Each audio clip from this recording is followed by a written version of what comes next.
This is Peter J. Pollack, MD, with another Medical Practice Trends podcast, and our guest today is Mary Pat Whaley, a practice management consultant who blogs on managemypractice.com. Welcome, Mary Pat. Thank you very much. Our topic today is EHR update. There's a lot of confusion and panic among medical practices, even those that feel like they're somewhat in the know. And things are happening so quickly, and there are constant changes and amendments and regulations. So what's a practice to do? Well, I think the first thing that a practice needs to do is to really think about whether or not they're ready for an EMR or an EHR. I tend to use those two terms interchangeably. There's different theories on what the two mean, one meaning the product and the other meaning the record, but I have to tell you I'm a little lazy when it comes to that, so I use them interchangeably. But that's the first thing. Most practices are hopefully thinking about an EMR not for the incentive money per se, but because of what it would mean to their practices, to the care, to the efficiencies. Obviously, the stimulus plan has done what the government intended to do, was kind of wake everybody up and get everybody paying attention. But I think most consultants will agree that you need to do the EHR for the practice. And if it works out to get the money, that is fabulous. You know, one of the ways to make sure that you can get the stimulus money once you decide you are going to purchase an EMR is to make sure that you pick from the list of certified EHRs. That is a list that's on the Office of the National Coordinator's website, and so that's very easy to find. You can just Google certified EHR list, and that will pop up. That's the first step to kind of calm down a little bit, is to decide, number one, is it the right thing for your practice? And then number two, to make sure that any piece of software that you're interested in purchasing is certified, so it will not only qualify for the stimulus money, but will also have everything in place for meaningful use. And the meaningful use is actually the practice that has to meet those criteria. So I think there's sometimes a misconception that you buy the EMR system that's certified and you plug it in, flip the switch, and you can kick back and everything goes automatically. Right. There are two EHR incentive programs. One's Medicare and one's Medicaid. And when we're talking about meaningful use right now, we are talking about the Medicare program, because for the first year that you choose to participate, you do have to demonstrate 90 days of meaningful use. If you choose the Medicaid program, all you have to do for the first year is attest that you are adopting, implementing, or upgrading an EMR. So I would say, from the word on the street, anybody who is eligible for the Medicaid program and has the population to meet the requirements is going for the Medicaid, because it is a little more difficult to qualify for the first year of Medicare. And also the Medicaid pays more, doesn't it, when all's said and done? It does. And when all's said and done, Medicaid actually pays, I think, about $62,000 or $64,000, and Medicare is $44,000. One recent change, I guess, to HIPAA is this 50-10, or 40-10's changed to 50-10, and this is supposed to kick in the beginning of January. What importance is that to the typical practice?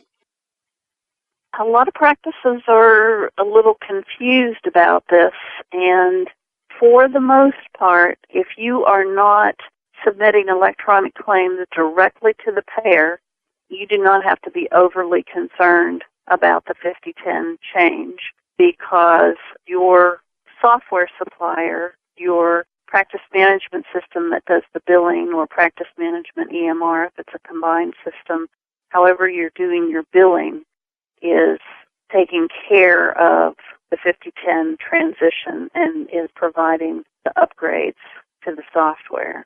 So that should be fairly non-problematic for most practices. I don't know if there are lots of practices who are going directly anymore to payers, but they're the ones who have to make their own. If they're using proprietary software, they have to make their own changes and do some pretty rigorous testing to make sure they're ready for the first of the year. I think a lot of practices that maybe thought that they were really smart in going cheap with homemade or proprietary EMR systems probably rue the day that they did that.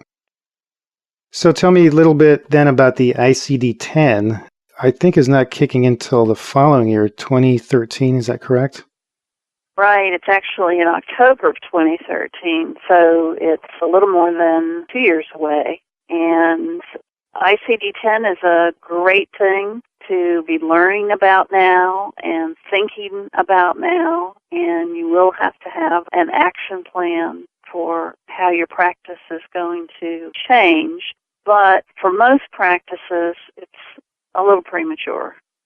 It's good to know about it. It's good to kind of have it in the back of your mind. It's good to learn about it, but there is nothing that you have to do right now.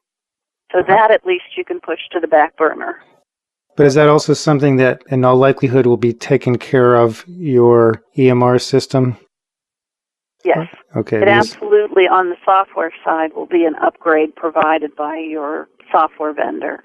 So if you're using your EMR for the billing side of things, or exactly how your EMR integrates into the billing system, will determine how much of a change you might be looking at.